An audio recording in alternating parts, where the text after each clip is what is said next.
Essentialism by McKeown is a must-read for people interested in productivity and getting more done. It's a real eye-opener which challenges you to think about what's important and how you're spending your time. The book guides you through the process of saying no to the trivial many so you can focus more on the essential few. If you don't prioritize your life, someone else will.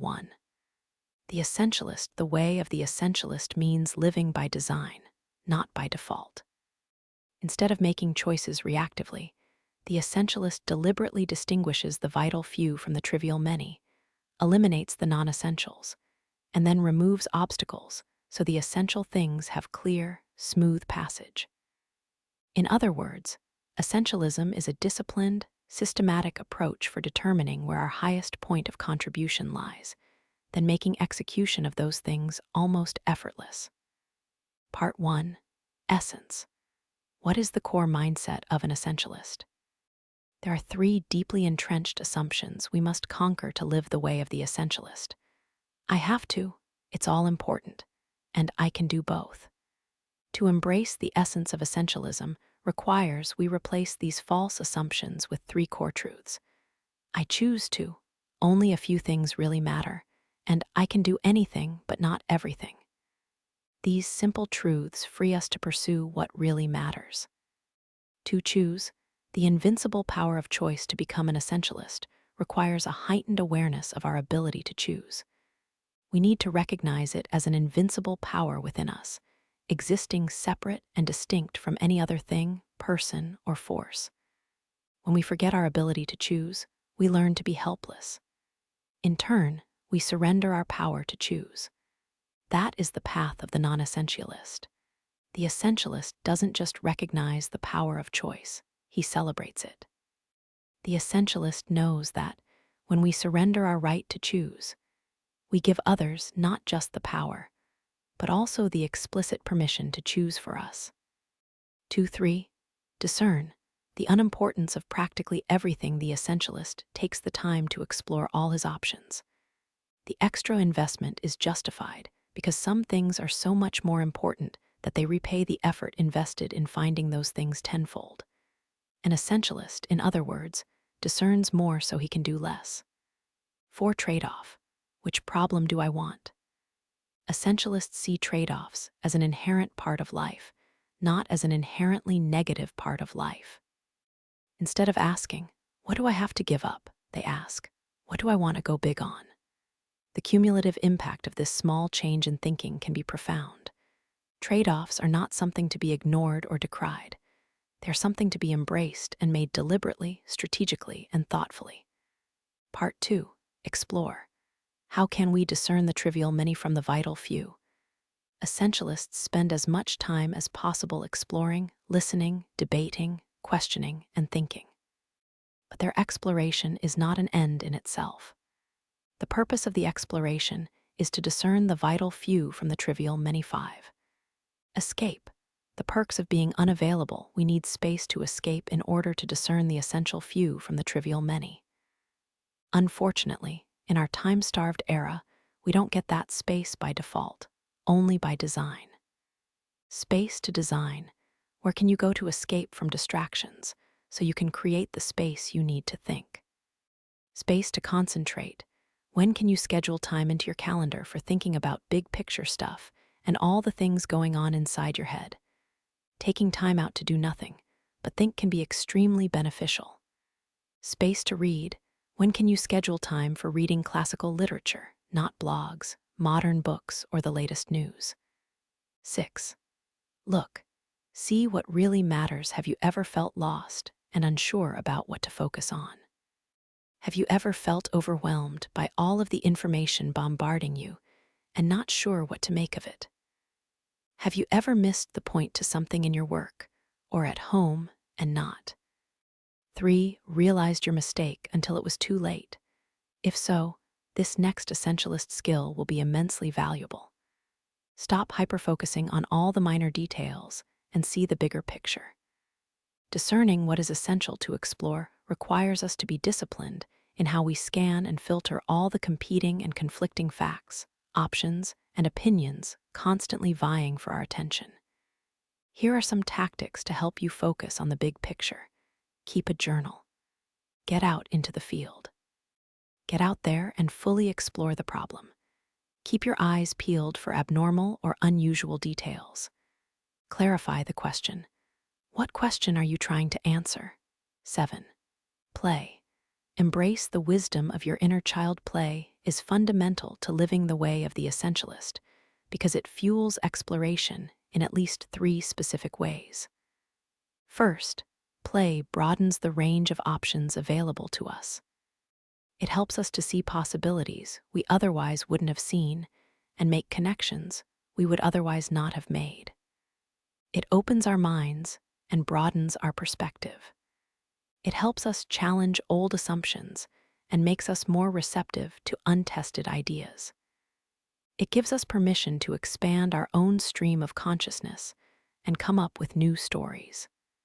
Second, play is an antidote to stress, and this is key because stress, in addition to being an enemy of productivity, can actually shut down the creative, inquisitive, exploratory parts of our brain. So how can we all introduce more play into our workplaces and our lives? Mine your past for play memories. What did you do as a child that excited you? How can you recreate that today? 8. Sleep. Protect the asset. The way of the non-essentialist is to see sleep as yet another burden on one's already overextended, overcommitted, busy but not always productive life. Essentialists instead see sleep as necessary for operating at high levels of contribution more of the time. This is why they systematically and deliberately build sleep into their schedules, so they can do more, achieve more, and explore more. For in a nutshell, sleep is what allows us to operate at our highest level of contribution so that we can achieve more in less time. Sleep will enhance your ability to explore, make connections, and do less but better throughout your waking hours. 9. Select. The power of extreme criteria. No more yes. It's either hell yeah or no. You can think of this as the 90% rule, and it's one you can apply to just about every decision or dilemma. As you evaluate an option, think about the single most important criterion for that decision, and then simply give the option a score between 0 and 100. If you rate it any lower than 90%, then automatically change the rating to 0 and simply reject it. This way, you avoid getting caught up in indecision, or worse, getting stuck with the 60s or 70s. Here's a simple, systematic process you can use to apply selective criteria to opportunities that come your way. First, write down the opportunity.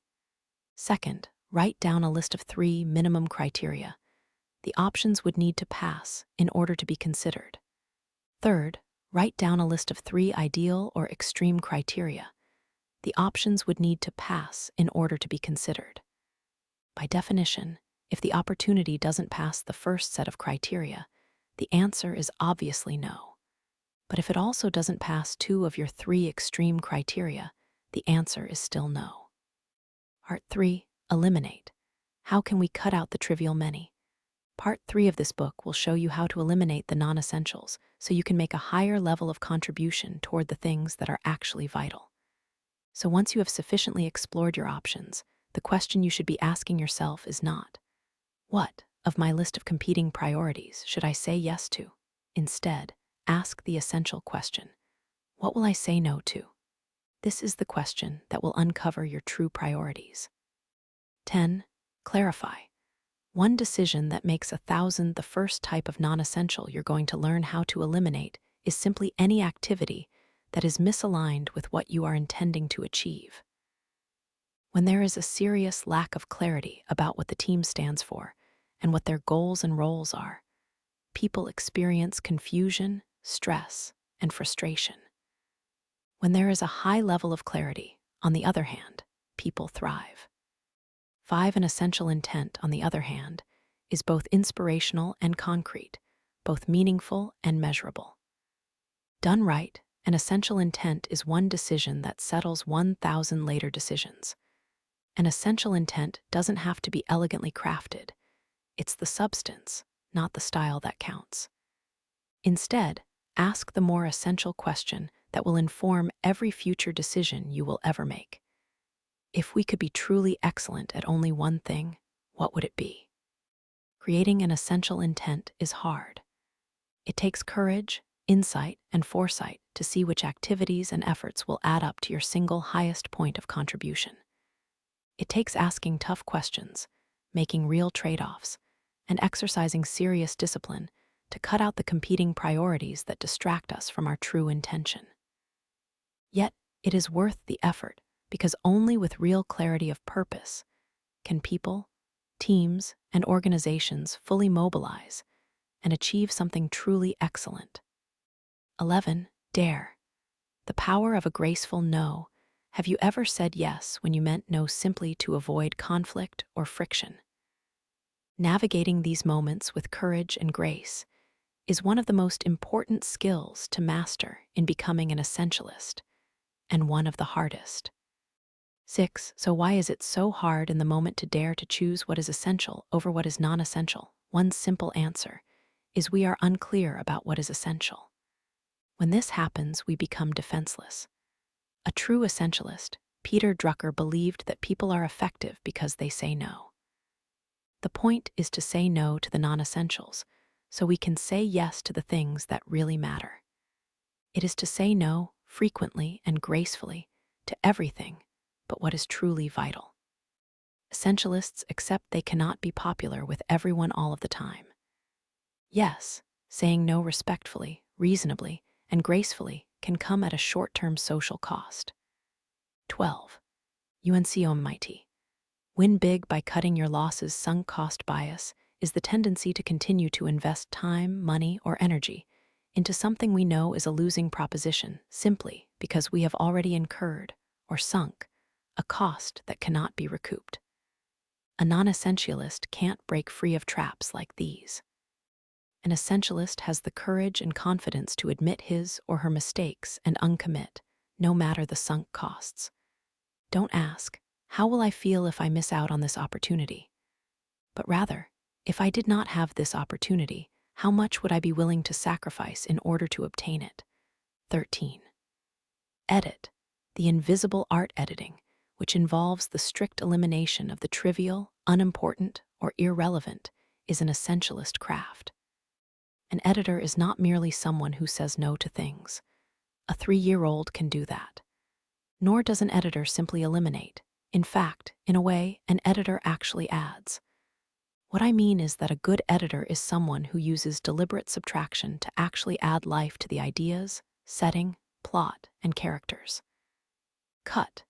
When making decisions, deciding to cut options can be terrifying. But the truth is, it is the very essence of decision-making. In fact, the Latin root of the word decision, cis or cid, literally means to cut or to kill. 7. Condense. Condensing means saying it as clearly and concisely as possible. But to be clear, condensing doesn't mean doing more at once. It simply means less waste. It means lowering the ratio of words to ideas, square feet to usefulness, or effort to results. Correct, an editor's job is not just to cut or condense, but also to make something right. It can be a change as minor as a grammar correction, or as involved as fixing the flaws in an argument. Edit less. Becoming an editor in our lives also includes knowing when to show restraint. One way we can do this is by editing our tendency to step in. A non-essentialist views editing as a discrete task to be performed only when things become overwhelming. 14. Limit. The freedom of setting boundaries. Boundaries are a little like the walls of a sandcastle. The second we let one fall over, the rest of them come crashing down. Essentialists see boundaries as empowering. They recognize that boundaries protect their time from being hijacked and often free them from the burden of having to say no to things that further others' objectives instead of their own. Whoever it is that's trying to siphon off your time and energies for their own purpose, the only solution is to put up fences. And not at the moment the request is made.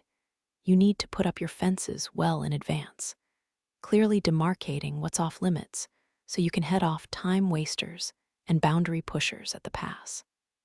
Part 4, EXCCUTER. How can we make doing the vital few things almost effortless? While non-essentialists tend to force execution, essentialists invest the time they have saved by eliminating the non-essentials into designing a system to make execution almost effortless. 15. Buffer. The unfair advantage the essentialist looks ahead. She plans. She prepares for different contingencies. She expects the unexpected. She creates a buffer to prepare for the unforeseen, thus giving herself some wiggle room when things come up, as they inevitably do. One way to protect against the unforeseen is simply to add a 50% buffer to the amount of time we estimate it will take to complete a task or project. If 50% seems overly generous, consider how frequently things actually do take us. 50% longer than expected. You can also conduct scenario planning. 1. What risks do you face on this project? 2. What is the worst-case scenario? 3. What would the social effects of this be? 4. What would the financial impact of this be? And 5. How can you invest to reduce risks or strengthen financial or social resilience? 16. Subtract.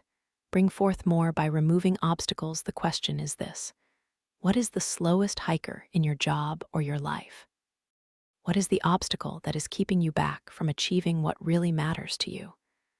By systematically identifying and removing this constraint, you'll be able to significantly reduce the friction keeping you from executing what is essential.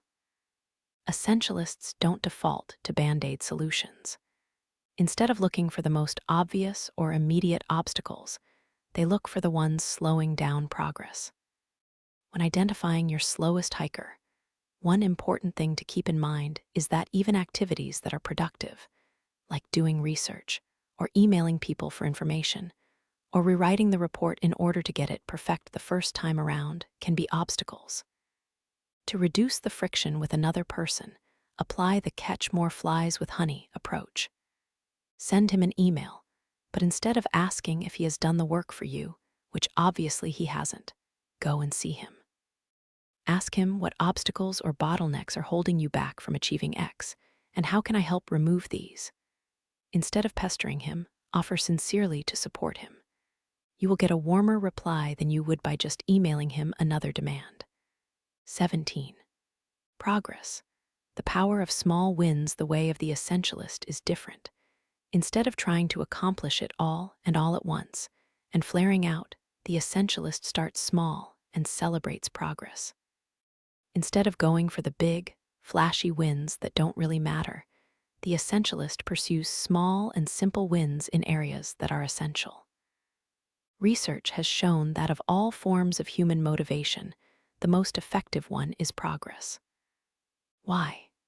Because a small, concrete win creates momentum and affirms our faith in our further success. 9. We can adopt a method of minimal viable progress. We can ask ourselves, what is the smallest amount of progress that will be useful and valuable to the essential task we are trying to get done? Often just 10 minutes invested in a project or assignment 2 weeks before it is due can save you much frantic and stressed out scrambling at the 11th hour. Take a goal or deadline you have coming up and ask yourself, what is the minimal amount I could do right now to prepare? 18. Flow, the genius of routine. The essentialist designs a routine that makes achieving what you have identified as essential the default position. Yes, in some instances, an essentialist still has to work hard, but with the right routine in place, each effort yields exponentially greater results. 10 Routine is one of the most powerful tools for removing obstacles. Without routine, the pull of non-essential distractions will overpower us. But if we create a routine that enshrines the essentials, we will begin to execute them on autopilot. According to researchers at Duke University, nearly 40% of our choices are deeply unconscious. 7. We don't think about them in the usual sense. There is both danger and opportunity in this. The opportunity is that we can develop new abilities that eventually become instinctive. The danger is that we may develop routines that are counterproductive. To focus on the right routines, 1, overhaul your triggers. Change what triggers mean so they prompt you to do something else. 2, create new triggers. 3, do the most important thing first. 4, mix up your routines, e.g. have different routines for different days of the week. 5, tackle your routines one at a time. 19, focus what's important now. To operate at your highest level of contribution requires that you deliberately tune in to what is important in the here and now.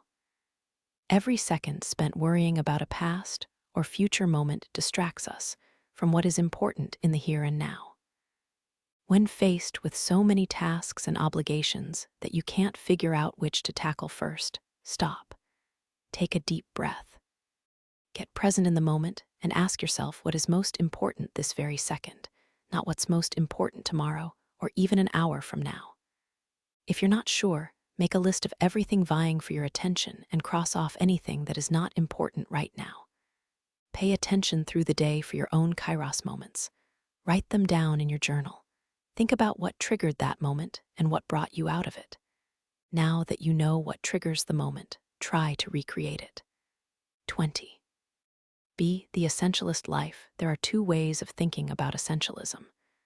The first is to think of it as something you do occasionally.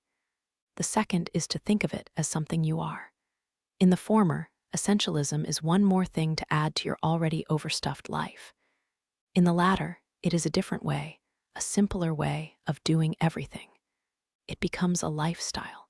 It becomes an all-encompassing approach to living and leading. It becomes the essence of who we are.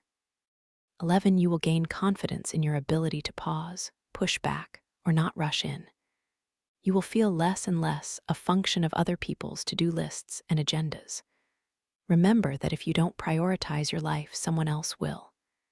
If you take one thing away from this book, I hope you will remember this. Whatever decision or challenge or crossroads you face in your life, simply ask yourself, what is essential? Eliminate everything else.